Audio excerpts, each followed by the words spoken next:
असुरों ने कहा ये तो बेइज्जती हमारी, सांप के पूंछ का निकृष्ट भाग होता है, हम पीछे थोड़ी लगेंगे, हम कोई नीची ओली हैं, छोड़ दिया, समुद्र मंथन नहीं होगा। भगवान ने देवताओं से कर लगो, विवेक का प्रयोग किया भगवान ने, यहां विवेक का। सांप के मुंह से जे भी रगड़न होगी तो विष निकलेगा, तो सब झुलसेंगे। तो भगवान ने पहले देवताओं, तो उन्होंने समझा मुख श्रेष्ठ होता है, इसीलिए देवता लगे, बोले समुद्र मंथन नहीं होगा, या तो हम मुख की तरफ लगे। भगवान ने कहा लगो लगो, मुख की तरफ लगो। देवताओं से कहा आ जाओ, पीछे आ जाओ। अब आगे के रैवत मनवंतर की कथा सुनो। पांचवें मनु का नाम था रैवत। पीछे जो आपने मनु तामस की बात सुनी, उनके सगे भाई थे। इनके अर्जुन, बलि, विंध्य आदि कई पुत्र थे। उस मनवंतर में इंद्र का नाम था विभु, और भूतरे आदि देवताओं के प्रधान गण थे। हिरण्य रोमा, वेदशिरा, ऊर्ध्वबाहु आदि सप्त ऋषि थे। उनमें शुभ्र ऋषि की पत्नी का नाम था विकुंठा। उन्हीं के गर्भ से भगवान ने अवतार धारण किया वैकुंठनाथ के रूप में। भगवान स्वयं वैकुंठनाथ के रूप में हरि अवतरित हुए। जब लक्ष्मी देवी ने प्रार्थना की तो भगवान ने लक्ष्मी देवी के रहने के लिए श्री वैकुंठ धाम की रचना की। ये वैकुंठ धाम सर्वश्रेष्ठ है। उन वैकुंठनाथ के कल्याण में गुण और प्रभाव का तीसरे स्कंद में वर्णन किया है, जब जय विजय को शनकादि ने शाप दिया था। भगवान के वैकुंठनाथ के गुणों का वर्णन करने में तो वो भी समर्थ नहीं है जो पृथ्वी के एक एक कण को गिन ले। वो गिन सकता हो कोई ऐसा कि धूल के एक एक कण को गिन ले, लेकिन वो भगवान की महिमा का पार नहीं पा सकता। ऐसे भगवान वैकुंठनाथ हैं। छठे मनु चक्षु के पुत्र चाक्षुष थे। उनके पूर्व पुरुष शुद्युम्न आदि कई पुत्र थे, और इंद्र का नाम था मंत्रद्रुम, और प्रधान देवगण थे आप्य आदि। उस मनवंतर में हविष्यमान और वीरक आदि सप्त ऋषि थे। जगतपति भगवान ने उस समय वैराज की पत्नी संभूति के गर्भ से अजित नाम का अवतार धारण किया, भगवान अजित, और समुद्र मंथन कराकर देवताओं को अमृत पिलाया। कच्छपावतार धारण करके मंदराचल की मथानी के आधार बने।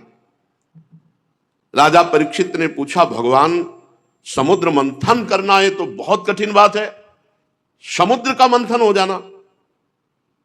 कोई सरोवर हो, कोई झील हो, कोई नदी हो, तो अगाध समुद्र का मंथन, तो ये क्षीर सागर का मंथन कैसे किया? और भगवान ने कच्छप रूप किस कारण से धारण किया? देवताओं को कैसे अमृत पीने को मिला? और समुद्र से कौन कौन सी वस्तुएं निकली? इसमें भगवान की बड़ी रहस्यमयी लीलाएं हैं। आप कृपा करके सुनाइए, हमारी सुनने की प्रबल इच्छा है। आप ज्यों ज्यों भगवान की महिमा सुनाते जा रहे हैं, त्यों त्यों हमारा मृत्यु का भय हटता जा रहा है। और मेरे कान तो अघाने का नाम ही नहीं ले रहे। क्यों? कि बहुत दिनों से संसार की ज्वाला से तपा हुआ हमारा हृदय आज आनंदित हो रहा है। श्री सुखदेव जी ने कहा, परीक्षित, ये उस समय की बात है जब असुरों ने अपने तीखे शस्त्रों से देवताओं को पराजित कर दिया। युद्ध में बहुत से देवता मारे गए, बहुत से घायल हो गए, रणभूमि में गिरे। तीनों लोग भयभीत हो गए। देवराज इंद्र श्रीहीन हो गए। यज्ञ याग आदि धर्म कर्मों का लोप हो गया। चारों ओर दुर्दशा ही दुर्दशा, दैत्यों का बोलबाला। वरुण देवता, इंद्र देवता, इन सब की दुर्दशा, क्योंकि बड़े बड़े दैत्यों, बलवान दैत्यों ने सब परास्त कर दिया। अब बड़े बड़े देवता मिलकर के ब्रह्मा जी के पास गए और कहा, महाराज आपने हमें लोकपाल बनाया है, आपने हमें त्रिभुवनपति बनाया, दैत्यों ने अपने बल से सब छीन लिया और सारी व्यवस्था भंग हो गई है। ब्रह्मा जी ने देखा कि इंद्र, वायु, अग्नि, ये सब देवता तेजहीन हो रहे हैं, शक्तिहीन हो रहे हैं, और संसार में बड़ी भयंकर स्थिति आ गई, क्योंकि राक्षसों का बोलबाला। और असुर इसके विपरीत खूब फल फूल रहे। ब्रह्मा जी ने तत्काल मन एकाग्र किया और भगवान का स्मरण किया, समाधि में पहुंच गए। थोड़ी देर बाद समाधि से बाहर हुए और मुस्कुराते हुए बोले, देवताओं, मैं अर्थात ब्रह्मा, भगवान शंकर, तुम लोग असुर, दैत्य, मनुष्य, पशु, पक्षी, वृक्ष, स्वेदज, समस्त प्राणी भगवान के एक अंश से रचे गए हैं। हम उन्हीं भगवान की शरण में हैं। यद्यपि भगवान की दृष्टि में न कोई मित्र है, न कोई शत्रु है, न कोई दया का पात्र है, न कोई वध का पात्र है, न कोई उपेक्षा का पात्र है, न कोई आदर का पात्र है, क्योंकि सृष्टि सतोगुण, रजोगुण, तमोगुण उन्होंने ही रची है। पर जब कोई उनकी शरण में होकर उनको पुकारता है तब उसका पक्षपात ले लेते हैं। भगवान किसी का पक्षपात नहीं करते, पर जब कोई शरण में होकर उनको पुकारता है तो भगवान उसका पक्षपात ले लेते हैं। इसलिए जगत गुरु परमात्मा भगवान श्री हरि की शरण ग्रहण करो।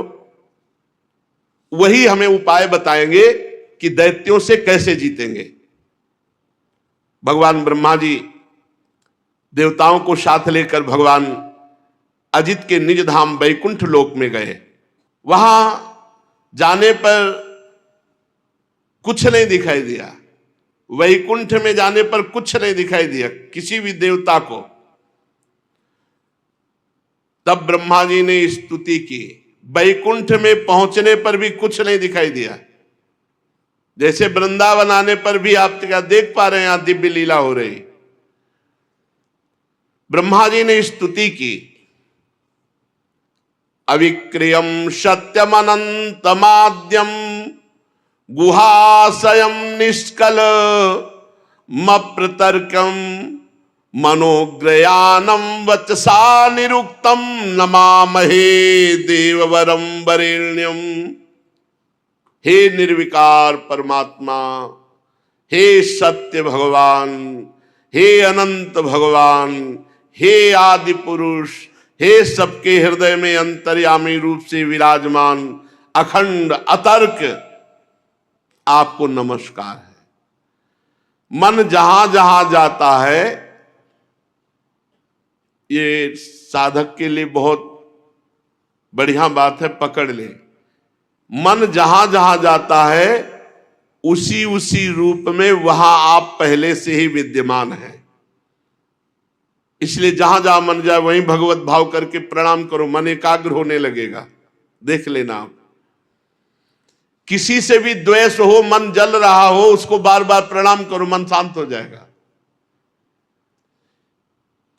दोष दर्शन मत करना आंतरिक। किसी से भी द्वेष घृणा हो रही हो, हृदय जल रहा हो, तो उसको प्रणाम करो। हे प्रभु आप ही हो, मैं जान नहीं पा रहा, नाथ आपको प्रणाम है। आपका द्वेष खत्म हो जाएगा। जहां जहां मन जा रहा है वहीं वहीं भगवान की भावना से प्रणाम करो, मन एकाग्र हो जाएगा। देख लो, करके देख लेना।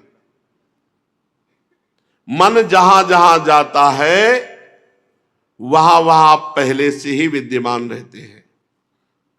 प्रभु वाणी आपका वर्णन नहीं कर सकती। आप सबके आराधनीय स्वयं प्रकाश है। हम सब आपके चरणों में नमस्कार करते हैं।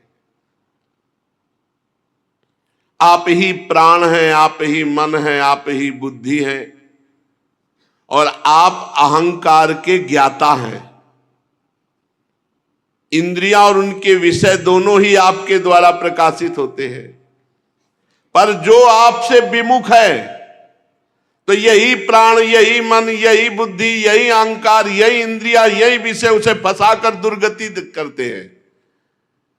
अज्ञान छा जाता है जो आपसे विमुख है, और जो आपके सन्मुख है उनमें ज्ञान प्रकाशित हो जाता है। तो यही प्राण, यही मन, यही बुद्धि, यही अहंकार, यही इंद्रिया, यही विषय भगवत प्राप्ति का हेतु हो जाते हैं। समझो, भगवान के सन्मुख होना, भगवान का नाम जप करना, भगवान की शरण में होना, सब मंगल हो जाता है। प्रकृति के विकार मरने जीने वाले शरीर से अज्ञान के कारण ममता होती, इस शरीर से। और इस शरीर से जिसकी ममता है वो भगवत भाव से रहित होता है, उसमें भगवत भाव नहीं होता। शरीर की ममता वाले में, देह भाव वाले में भगवत भाव नहीं होता, और भगवत भाव वाले में देह भाव नहीं रहता। जीव के दोनों पक्ष, अविद्या और विद्या, ये आप में नहीं है। आप विद्या और अविद्या दोनों से परे है। आप अविनाशी सुख स्वरूप हैं। प्रभु, हम आपकी शरण ग्रहण करते हैं। ये जीव माया से मोहित होकर अपने वास्तविक लक्ष्य से भटक गया है। सब भटके हुए, कोई बिरला ऐसा है जो भगवान में चित्त जोड़े, नहीं तो भगवान से चित्त हटकर संसार में ही लगा है। संसार में चित्त लगने का मतलब है भटकना। ऋषिगण, बड़े बड़े देवता, बड़े बड़े सत्वगुण संपन्न, ये बाहर भीतर सब जगह खोजते रहते हैं आपको, पर आपकी कृपा के बिना वो आपको नहीं प्राप्त कर सकते। जैसे हम वैकुंठ में आ गए, पर वैकुंठ में कुछ नहीं दिखाई दे रहा। आपकी कृपा से ही देखा जा सकता है पक्का। यही प्रिया प्रीतम खेल रहे, यही है, पर देखो कहां दिखाई दे रहे। वैकुंठ पहुंच गए, वैकुंठ में पहुंच गए ब्रह्मा जी, पर वहां कुछ नहीं दिखाई दिया। भगवान की स्तुति की, भगवान को प्रसन्न करने के लिए स्तुति की। कहा प्रभु, बक्षा स्थल से लक्ष्मी जी प्रकट हुई है, आपकी छाया से पितृगण प्रकट हुए हैं, और छाती से धर्म प्रकट हुआ है, और पीठ से अधर्म प्रकट हुआ है, सिर से आकाश प्रकट हुआ है, बिहार से अप्सराएं प्रकट हुई है। हे परम ऐश्वर्यशाली भगवान, आप हम पर प्रसन्न हो। जिनके अधर से लोभ, ऊपरी ओठ से प्रीति, नासिका से कांति, स्पर्श से समस्त पशुओं की, भौं से यमराज की, नेत्र के रोमों से काल की उत्पत्ति हुई, ऐसे परमेश्वरशाली भगवान हम पर प्रसन्न हो। प्रभु, आप योग माया के पति हैं। संपूर्ण ये अनंत ब्रह्मांड उसी माया के द्वारा प्रकट हुए हैं। हम शरणागत हैं, हम चाहते हैं कि आप हमें दिखाई दें। आप कृपा करो, मैं अपने इन्हीं नेत्रों से आपके धाम को देखना चाहता हूं। दर्शन कराइए प्रभु, ये आवरण हटा दीजिए। ये देहाभिमानी दुख भोगने वाले जीव चाहे जितना परिश्रम और क्लेश करे, पर आपसे विमुख होकर कभी वो सुखी नहीं हो सकते। विफलता हाथ लगती है। परंतु जो विवेकी चतुर जन है, वो आपका भजन करते हुए अपने सारे कर्म आपको समर्पित कर देते हैं, तो उनको परिणाम सुख मिलता है और भगवान की प्राप्ति होती है। भगवान को समर्पित किया हुआ छोटे से छोटा कर्म भी महान फल देने वाला होता है। इसीलिए कहते हैं कर्म समर्पण करो। प्रभु, आपकी आराधना विश्व की आराधना है। जैसे बड़े वृक्ष की जड़ में पानी चढ़ा दे तो छोटी छोटी डालियां और फूल पत्तों को सींचना नहीं पड़ता, ऐसे आपकी आराधना, आपकी उपासना पूरे विश्व की उपासना है, पूरे विश्व की। इसीलिए प्रिया प्रीतम की उपासना करने वाले को कल एक उपासक जो भगवान शंकर और पंच देवताओं की आराधना अभी तक करते थे, सत्संग सुना तो प्रिया प्रीतम की उपासना करने लगे। तो वो कल बहुत संकट में थे कि हम डर रहे हैं कि कहीं गणेश जी नाराज ना हो जाएं, कहीं भगवान शंकर नाराज ना हो जाएं, क्योंकि पहले उनकी आराधना करते थे, अब प्रिया प्रीतम की आराधना करते। तो इस बात से समझ लो कि पहली बात तो भगवान शंकर की कृपा से ही ये आपको सुनने को मिला। जा पर कृपा न करें पुरारी, सो न पाओ मुनि भगत हमारी। और दूसरी बात यह कि भगवान श्री कृष्ण चंद्र जी की आराधना से पूरे विश्व की आराधना हो जाती है। जैसे मूल में जल चढ़ा दो तो सर्वत्र पहुंच जाता है, ऐसे गीता जी के 15वें अध्याय में लिखा ऊर्ध्व मूल मधा शाखा मस्वत्थम प्राहुरभ्यम। भगवान सबके मूल हैं। देखो देखो कैसी सुंदर बात कही। जे ही ब्रह्मा जी ने स्तुति की कि हे नाथ हम आपके धाम के और आपके दर्शन करना चाहते हैं, तो जे ही स्तुति पूर्ण हुई तो मानो करोड़ करोड़ सूर्य एक साथ प्रकट हो गए हो, ऐसा तेज सब चौंधिया गए। ब्रह्मा जी बड़े बड़े देवता सबकी आंखें चौंधिया गई। आकाश दिशा पृथ्वी शरीर कुछ नहीं दिखाई दिया, केवल भगवान शंकर और कुछ कुछ ब्रह्मा जी, इनके नेत्र खुले रहे, तब देखा वैकुंठ धाम। सोचो आप, इनको वैकुंठ धाम देखने के लिए भगवान ने दिव्य नेत्र दिए। और ये तो वृंदावन धाम है, प्रेम धाम। यहाँ रज रानी वृंदा सखी कृपा करें तभी वृंदावन झलके, नहीं तो वृंदावन में रहते हुए भी ईंट ही पत्थर देख रहे हैं, कहाँ वृंदावन दिखाई दे रहा, कहाँ प्रिया प्रीतम दिखाई दे रहे। फिर देखा कि वैकुंठ धाम में मरकतमणि के समान स्वच्छ श्यामल शरीर, कमल के भीतरी भाग के समान सुकुमार, नेत्रों में लाल लाल डोरियां, चमकते हुए सुनहले रंग का रेशमी पीतांबर, सर्वांग सुंदर, शरीर के रोम रोम में प्रसन्नता फूट पड़ रही है। धनुष के समान टेढ़ी भौहें, बड़ा ही सुंदर मुख, सिर पर महामणिमय किरीट, भुजाओं में बाजूबंद, कानों में झलकते हुए कुंडलों की चमक पड़ने से कपोल और भी सुंदर दमक रहे हैं। मुख कमल खिला हुआ, कमर में करधनी की लड़ियां, हाथों में कंगन, गले में हार और चरणों में नूपुर शोभायमान थे। वक्षा स्थल पर श्रीवत्स चिन्ह, गले में कौस्तुभ मणि बनमाला ये धारण किए हुए थे। भगवान के निज पार्षद सुदर्शन चक्र आदि ये मूर्तिमान होकर सेवा कर रहे थे। सभी देवता पृथ्वी पर गिरकर साष्टांग दंडवत किया। फिर भगवान शंकर और ब्रह्मा जी हाथ जोड़ करके बोले, हे प्रभु, जन्म स्थिति और प्रलय ये आप से ही होते हैं, पर आप इनसे संबंध नहीं रखते। जो प्राकृत गुणों से रहित मोक्ष स्वरूप परमानंद के महान समुद्र हैं, सूक्ष्म से भी सूक्ष्म है, जिनका स्वरूप अनंत है, ऐसे ईश्वरशाली प्रभु हम लोग बार बार आपको नमस्कार करते हैं।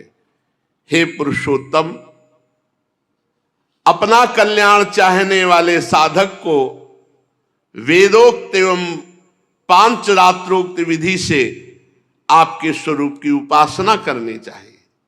प्रभु, विश्वमय स्वरूप में आप व्याप्त है, पर आपकी कृपा के बिना कोई नहीं देख सकता। जैसे हम वैकुंठ में पहुंच गए, पर आपकी कृपा के बिना ना वैकुंठ देख पाए और ना आपको। परम स्वतंत्र, आदि मध्य अंत रहित और आदि मध्य अंत युक्त इस माया से इस संसार की रचना करते हैं। इसलिए विवेकी पुरुष शास्त्र ज्ञान और सावधानी पूर्वक मन को एकाग्र करके इस संसार की भीड़ में आपको ढूंढ लेते हैं, आपको ढूंढ लेते हैं, आपके स्वरूप का साक्षात्कार कर लेते हैं। जैसे मनुष्य युक्ति द्वारा लकड़ी से आग प्रकट कर लेता है, युक्ति द्वारा गौ से दूध और दूध से घी, युक्ति द्वारा पृथ्वी से अन्न और जल, युक्ति द्वारा आजीविका, युक्ति द्वारा, वैसे ही भक्ति योग ज्ञान योग के द्वारा युक्तियों से आपको इसी संसार में प्राप्त कर लिया जाता है। यही है आप।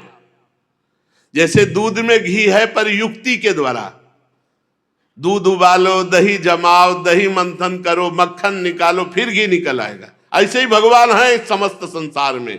साधना करो, खूब नाम जप करो, संत महापुरुषों का संग करो, उनकी कृपा प्रसाद से बुद्धि शुद्ध होगी। यही सब में देखो गोस्वामी तुलसीदास जी को दर्शन हो रहा, सी राम मैं सब जग जानी। गोपीजनों को दर्शन हो रहा, जित देखूं तित श्याममयी। जिस प्रकार जंगल में लगी हुई आग से झुलसता हुआ हाथी भागे और गंगा की धारा में आकर शांति का अनुभव करे, ऐसे ही इस संसार के भोगों से जला हुआ जीव जब आपकी लीला कथा में आकर के बड़ा आनंद, जैसे जंगल में लगी हुई आग के दावानल से झुलसा हुआ हाथी गंगा की धारा में आके खड़ा हो जाए एकदम शीतल, ऐसे संसार के भोगों से जला हुआ जीव जब भगवान की कथा में बैठता है तो बड़ी शीतलता मिलती है, इंद्रियों को बड़ा सुख मिलता है। अगर वो साधक है तो चैतन्य होकर भगवान के चिंतन में डूबेगा, और अगर विषयी है तो सो जाएगा, उसकी इंद्रियां तमोगुण में लीन हो जाएंगी। प्रभु, हम आपके चरणों की शरण में हैं। मैं ब्रह्मा, भगवान शंकर, अन्य देवता, ऋषि, दक्ष प्रजापति, ये आप ज्वाला की चिंगारी हैं। प्रभु, आप आदेश दीजिए कि इस समय जगत का मंगल कैसे होगा। ब्रह्मा आदि देवताओं ने जब इस प्रकार भगवान से विनय की तो भगवान समस्त देवता और जगत का मंगल करने के लिए बोले, ब्रह्मा, महादेव और देवताओं, तुम लोग सावधान होकर सुनो, तुम्हारे कल्याण का उपाय जो हमने निश्चित किया है। इस समय असुरों पर काल की कृपा है, इसलिए तुम विजय नहीं प्राप्त कर सकते, काल असुरों के अधीन है। अब राजनीति कहती है, प्रीति नीति अलग होती है, राजनीति अलग होती है। राजनीति कहती है कि तुम असुरों के पास जाओ और हाथ जोड़ो और उनसे दोस्ती करो, संधि करो, ये राजनीति कहती है। क्योंकि इस समय उनका बल बढ़ा हुआ, वो गुरु को, शुक्राचार्य जी को रिझा चुके हैं, गुरु प्रसन्न, काल उनके पक्ष में है, उन पर युद्ध करके विजय प्राप्त नहीं किया जा सकता। जाओ, हाथ जोड़ो, उनके सामने झुक कर जाओ और उनसे संधि करो, ये नीति कहती है। प्रीति में अलग होता है, नीति में अलग होता है। जब विभीषण जी आए तो भगवान ने राजनीति की रक्षा करने के लिए सुग्रीव से पूछा कि क्या किया जाए, ये विभीषण आया है। तो उन्होंने कहा, प्रभु उत्तम बात तो यह है कि तत्काल इसको बांध लिया जाए, क्योंकि ये रावण का भाई है और मुझे तो ऐसा लगता है कि ये भेद लेन पठवा 10 सीसा राखी बांध, इसको बांध दिया जाए, ये भेद लेने आया है। तो भगवान ने जो कहा, सखा नीति तुम नीक विचारी, नीति तो बढ़िया कही लेकिन प्रीति रीति के खिलाफ है। मम पण शरणागत भयहारी, ये मेरी शरण में आया है। अगर ये तुम्हारी नीति के अनुसार, बढ़िया कही तुमने नीति, अगर ये नीति मान भी ली जाए कि ये हमारे बल का रहस्य जानने आया है, तो ये क्या जान पाएगा। जगमो सखा निशाचर जेते, लक्ष्मण हरे निमिष मौते थे। केवल लंका में नहीं, पूरे विश्व ब्रह्मांड में जितने निशाचर पलक झपकते लक्ष्मण जी मार देंगे। ये क्या जान पाएगा हमारे बल को। और जो सभी तावा सरनाई, तो रखियो ताई प्राण किनाई। जाओ उभय भांति ते लाओ, उभय भांति दोनों तरह। अगर ये भेद लेने आया तो भी सम्मान से लाओ, और शरणागत आया तो रखियो ताई प्राण किनाई। उभय भांति ते आनो, हंसी कह कृपा निकेत। प्रीति और नीति में बड़ा अंतर। भगवान कह रहे इस समय नीति कहती है कि दैत्यों के सामने जाओ और झुको। जब शत्रु का समय बढ़ा हो तो उचित यही कि झुक के चलो चुपचाप, ये नीति कहती है। बोले हम झुकेंगे नहीं तो टूट जाओगे। बोले जाओ हाथ जोड़ो, उनके आगे झुको, संधि करो। फिर आगे, जब अपना कार्य बनाना हो, नीति कहती है, नीति कहती है अपना कार्य बनाना हो तो शत्रु से भी हाथ जोड़ के, झुक के, मिलाप करके काम करना चाहिए। और जब काम निकल जाए तो फिर चूहे और सांप वाला बर्ताव करना चाहिए। किसी मदारी की पिटारी में सांप तो पहले से था, थोड़ी सी जगह चाहिए, उसमें से चूहा काट, उसके तो दांत काट के अंदर हो गया। अब चूहा अंदर गया तो सांप बड़ा वो भयभीत हुआ।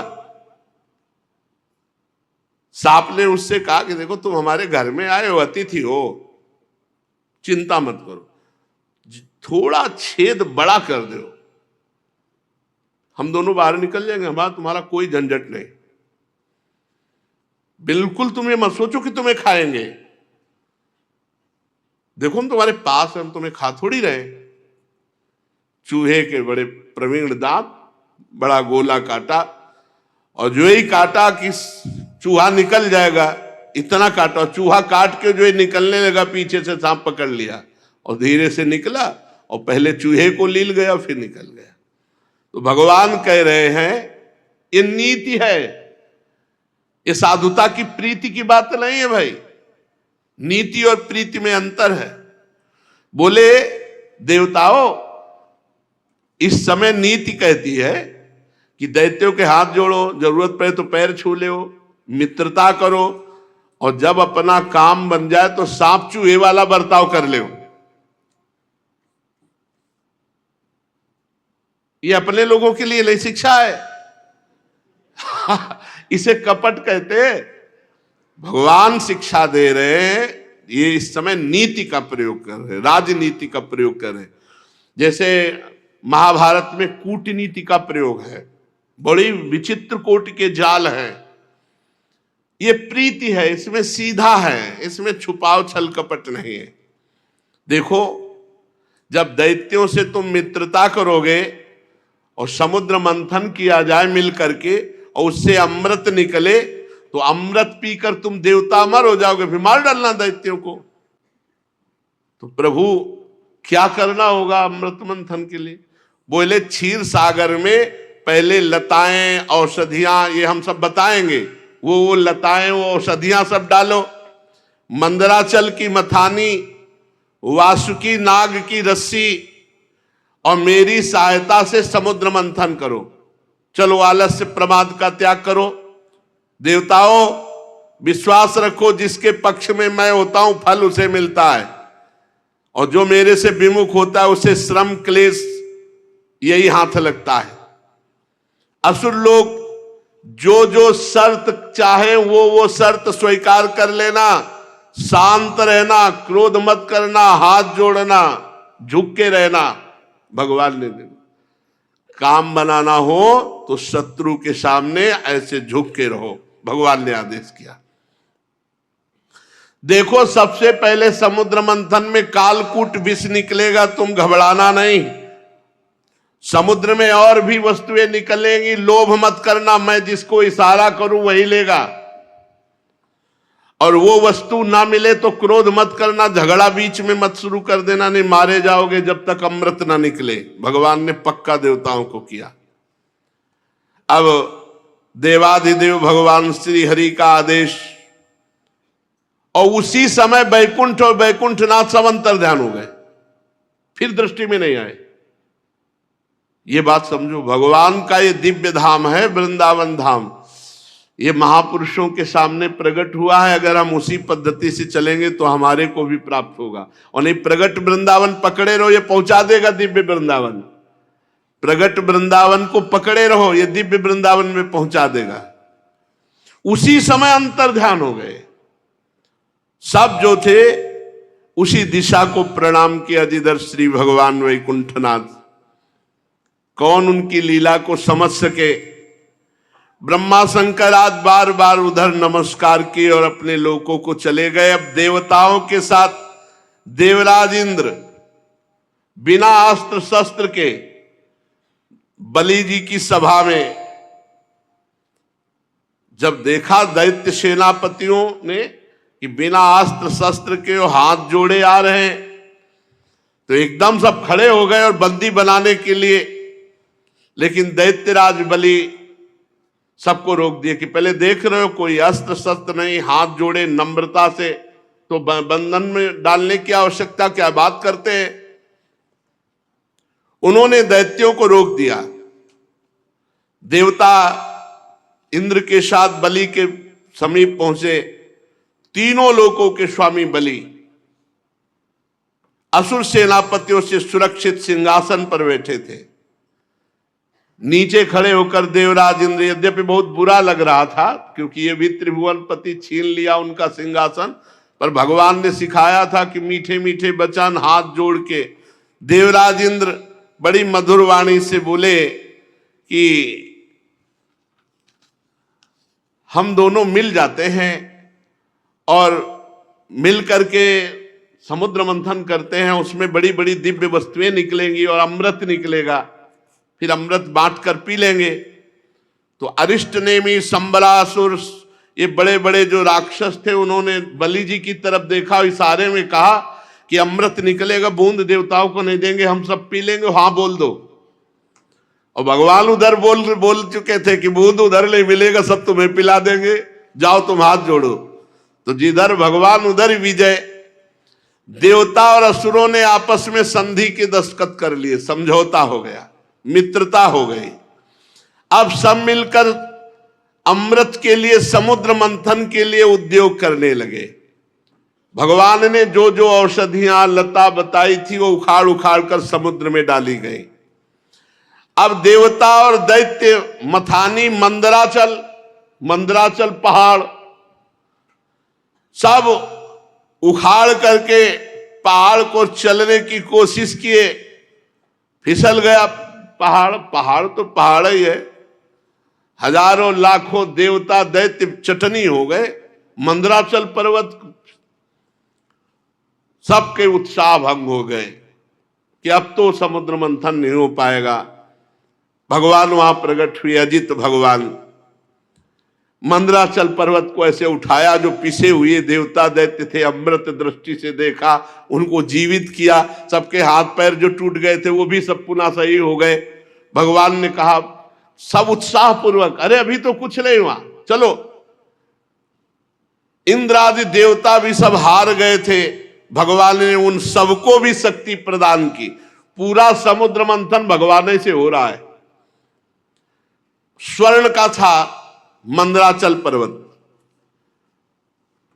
जिन असुरों के, देवताओं के कमर टूट गए, कंधे टूट गए, जांग टूट गई, मन टूट गया, भगवान ने ऐसे उठाया, मंदराचल गरुड़ पे रखा और सबको पुष्ट किया। बोले चलो वही समुद्र के समीप, तुम्हें नहीं ले चलना पड़ेगा। देखते देखते खेल खेल में भगवान ने मंदराचल को समुद्र पे उतार दिया। अब नागराज वासुकी को कहा, देखो समुद्र मंथन में अमृत निकलेगा, तुमको भी पिलाएंगे, तुम रस्सी बन जाओ, लिपट। वासुकी ये नागराज है, भगवान शेष जी के भाई हैं, महान बलशाली है। वासुकी नाग की रस्सी बनाई गई। अब मंदराचल की मथानी और समुद्र मंथन के लिए उद्यत हुए। भगवान ने इशारा किया देवताओं को, मुख की तरफ लगो, मुख की तरफ। देवता मुख की तरफ लग गए। असुरों ने कहा ये तो बेइज्जती हमारी, सांप के पूंछ का निकृष्ट भाग होता है, हम पीछे थोड़ी लगेंगे, हम कोई नीची ओली हैं, छोड़ दिया, समुद्र मंथन नहीं होगा। भगवान ने देवताओं से कर लगो, विवेक का प्रयोग किया भगवान ने, यहां विवेक का। सांप के मुंह से जे भी रगड़न होगी तो विष निकलेगा, तो सब झुलसेंगे। तो भगवान ने पहले देवताओं, तो उन्होंने समझा मुख श्रेष्ठ होता है, इसीलिए देवता लगे, बोले समुद्र मंथन नहीं होगा, या तो हम मुख की तरफ लग। भगवान ने कहा लगो लगो, मुख की तरफ लगो। देवताओं से कहा आ जाओ, पीछे आ जाओ, पीछे आ जाओ। देवता पूछ पकड़ लिए। दैत्यों ने कहा देखो, ऊंचे वंश में हमारा जन्म हुआ है, सबसे बड़े वीर हम हैं, इसलिए श्रेष्ठ भाग हमारा। भगवान ने कह दिया था जो कहे वही मानते जाना। देवता चुपचाप खड़े हो गए पूछ की तरफ, बड़े प्रसन्न हुए देवता, बच गए। अभी मंथन शुरू हो गया तो इनके फणों से विष निकलेगा। अब अमृत प्राप्ति के लिए पूर्ण मंथन शुरू हुआ। आगे जो हुआ सो शेष चर्चा आगे सुने। दोस्तों, अगर आपको यह वीडियो पसंद आई हो तो इसे एक लाइक जरूर करें। और क्या आप समुद्र मंथन से निकले 14 रत्नों पर पूरी वीडियो देखना चाहते हैं? अगर हाँ, तो कमेंट में 14 रत्न जरूर लिखें। साथ ही इस वीडियो को ज्यादा से ज्यादा लोगों तक शेयर करें ताकि सनातन धर्म का यह ज्ञान सभी तक पहुंच सके।